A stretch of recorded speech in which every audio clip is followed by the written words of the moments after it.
మహాగణాధిపతయే నమః. ఓం గురుభ్యో నమః. ఓం శ్రీమాత్రే నమః.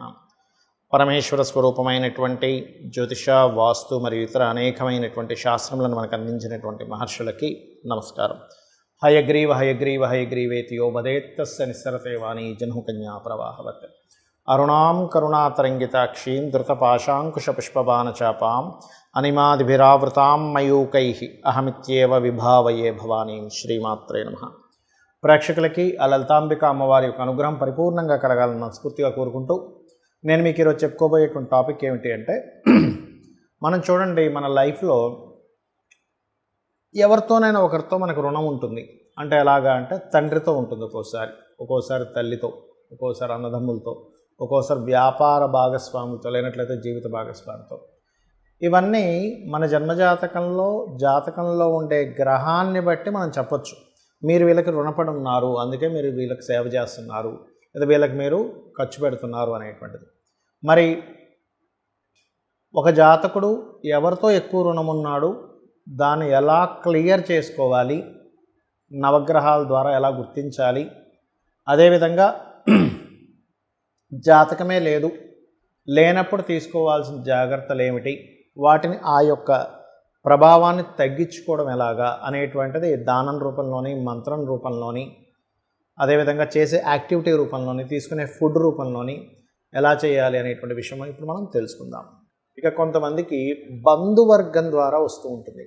అంటే దానికి కారణం ఏమిటి అంటే, బుధగ్రహం మీకు మీ జన్మజాతకంలో సరిగ్గా లేదు.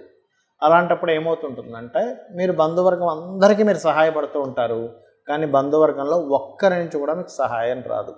అంటే అలాగా ఆఖరికి మీరు వివాహం చేసుకున్నటువంటి అత్తామామలతో కూడా మీకు సహకారం రాదు.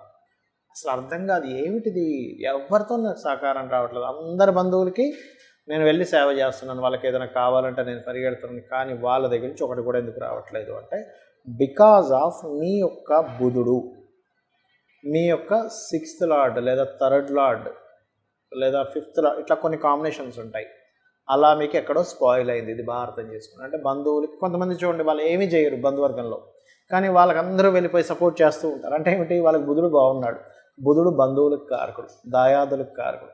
అందుకని ఏమిటి, ఆ బుధుడు అంటే పాస్ట్ లైఫ్లో వీళ్ళు బంధువులు బాగా చేశారు, బంధువులందరికీ హెల్ప్ చేశారు, కాబట్టి ఇప్పుడు ఈ జన్మలో బంధువుల ద్వారా వాళ్ళని పొందుతున్నారు.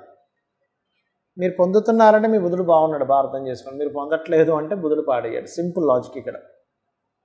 అలా ఆ యొక్క బుధుడు గనక మీకు బాగున్నాడు అనుకోండి, ఉదాహరణకి, అప్పుడు ఎటువంటి వ్యాపారం చేసినా కలిసి వస్తుంది. గుర్తుపెట్టుకోండి, మీరు ఏ వ్యాపారం చేసినా కలిసి రావట్లేదు అంటే, నేను కొన్ని జాతకాలు చూసినప్పుడు వాళ్ళు దాదాపుగా 10, 15, 20, 30 వ్యాపారాలు చేసిన వాళ్ళని కూడా చూశారు.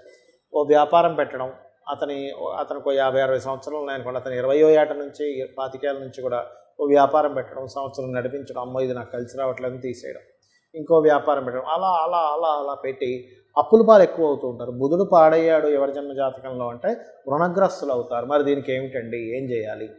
బంధువర్గంలో మంచి పేరు ప్రఖ్యాతలు రావాలి, బంధువర్గాల నుంచి మీకు సహకారము, బంధువర్గం యొక్క ఏడుపు తగలకుండా ఉండాలంటే మీరు ఏం చేస్తారంటే, ఓం నమో నారాయణాయ లేదా ఓం మధుసూదనాయ నమః, సూర్యభగవానుడి యొక్క ఆరాధన చేయడం, ఓం మిత్రాయ నమః అనుకుంటూ చేయండి.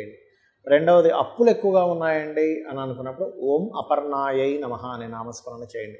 అలా కాదండి, ఓవరాల్గా బంధువర్గం వాళ్ళందరితో నాకు ఇబ్బంది ఉంది అని అనుకుంటే విష్ణు సహస్రనామాల యొక్క పఠనం కానీ శ్రవణం కానీ చేయండి. ఖచ్చితంగా మీరు బంధువర్గంతో పడే ఇబ్బందులు బయటపడతారు.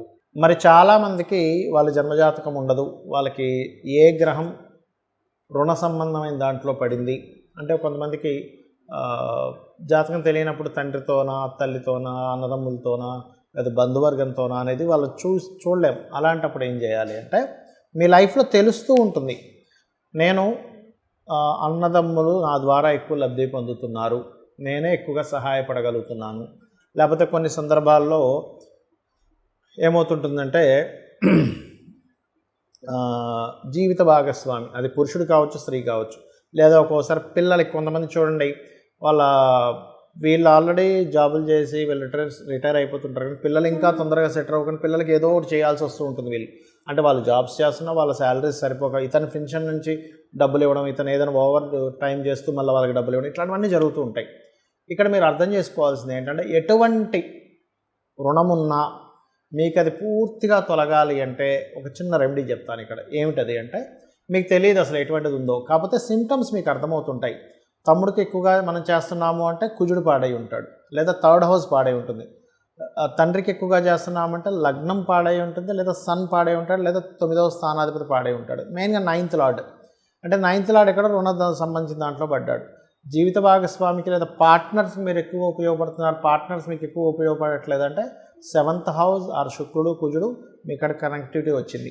అదేవిధంగా తమ్ముళ్ళు అనుకోండి కుజుడు అండ్ 3rd హౌస్, అలాగే మేనమామ అనుకోండి బుధుడు మరియు 6th హౌస్, అదేవిధంగా బంధువర్గం, అలా ఒక్కొక్కటి. అంటే బుధుడే మళ్ళీ బంధువర్గం. అంటే ఇక్కడ ఏమిటంటే ఇది మనము మీకు ఈ పర్టికులర్ అంశాలు ఇబ్బందిస్తున్నాయి, ఈ పర్టికులర్ మనుషులు లేదా ఈ పర్టికులర్ వారాలు. సండేసే మీరు ఎక్కువ కోల్పోతున్నారు అంటే సన్ రిలేటెడ్. మండే అయితే చంద్రుడు, ట్యూస్డే అయితే కుజుడు, వెడ్నెస్డే అయితే బుధుడు, థర్స్డే అయితే గురువు. అంటే గురు సంబంధించినటువంటి రెమెడీ చేసుకోవాలి. అంటే థర్స్డేస్ మీకు ఎక్కువగా ఇబ్బంది పడుతున్నారు అంటే గురువుకు సంబంధించిన శనగలు దానంగా ఇవ్వడం, ఫ్రైడేస్ అయితే బొబ్బర్లు దానంగా ఇవ్వడం, సాటర్డేస్ అయితే మినుములు అండ్ నువ్వులు దానంగా ఇవ్వడం, మంగళవారాలు అయితే ఉలవలు దానంగా ఇవ్వడం. అంటే ఇవి ఎక్కువగా చేస్తూ ఉండాలి. అంటే ఏమిటంటే మీరు జాతకం లేదు కానీ ఈ వారాలు పర్టికులర్గా స్పెసిఫిక్గా నేను కొన్ని కోల్పోతున్నాను, పోగొట్టుకుంటున్నాను, నేను ఖర్చు చేయవలసి వస్తుంది. ఇవి ఏ రకాలుగా వస్తుందంటే ఖర్చు చేయవలసి వస్తూ ఉంటుంది, పోగొట్టుకోవడం జరుగుతూ ఉంటుంది. ఈ వారాల్లో మీకు పర్టికులర్గా ఈ తండ్రికి సంబంధించిన ఎక్కువ మీరు చేయాల్సి వస్తుంది. అంటే ఆదివారాలు ముఖ్యంగా ఎటువంటి ఇంపార్టెన్స్ చేయకూడదు, గుర్తుపెట్టుకోండి. తల్లికి సంబంధించిన దాంట్లో తల్లి రుణం తీర్చుకోవడం చాలా గొప్పది. కాకపోతే తల్లికి సంబంధించిన దాంట్లో మీరు ఎక్కువగా అవుతుందంటే మీరు సోమవారాలు ఎటువంటి ఇంపార్టెంట్ డెసిషన్స్ తీసుకోకూడదు. అట్లా ఒక్కొక్క సంబంధించినటువంటిది ఉంటుంది. అయితే పర్సనల్ చార్ట్లో ఇంకా ఇన్డెప్త్గా ఉంటుంది. అయితే ఇక్కడ నేను చెప్పే రెమెడీ ఏమిటంటే పర్టికులర్గా గుర్తుపెట్టుకోండి, నవగ్రహాల దగ్గర దీపారాధన చేయండి. ఏదైనా ఒక రోజు మీకు లక్కీ డే అనుకున్న రోజు నవగ్రహాల దగ్గర దీపారాధన, 9 గ్రహాల దగ్గర దీపారాధన చేసి మీరు ఏం చేస్తారంటే ఆ 9 గ్రహాల దగ్గర ఏదైనా ఒక పదార్థాన్ని నైవేద్యంగా పెట్టి శివాలయంలో శివునికి ప్రదక్షిణం చేసుకొని శివాలయంలో విష్ణు సహస్రనామాలు పఠనం అండ్ లలితా సహస్రనామాలు వినడం కానీ పఠనం కానీ చేయండి. కొంతమందికి చదవడం రాదు, కేవలం కూర్చొని వినండి. చక్కగా ఇయర్ ఫోన్స్ పెట్టుకోండి, ఫోన్లో పెట్టుకోండి, శివాలయంలో చేయండి.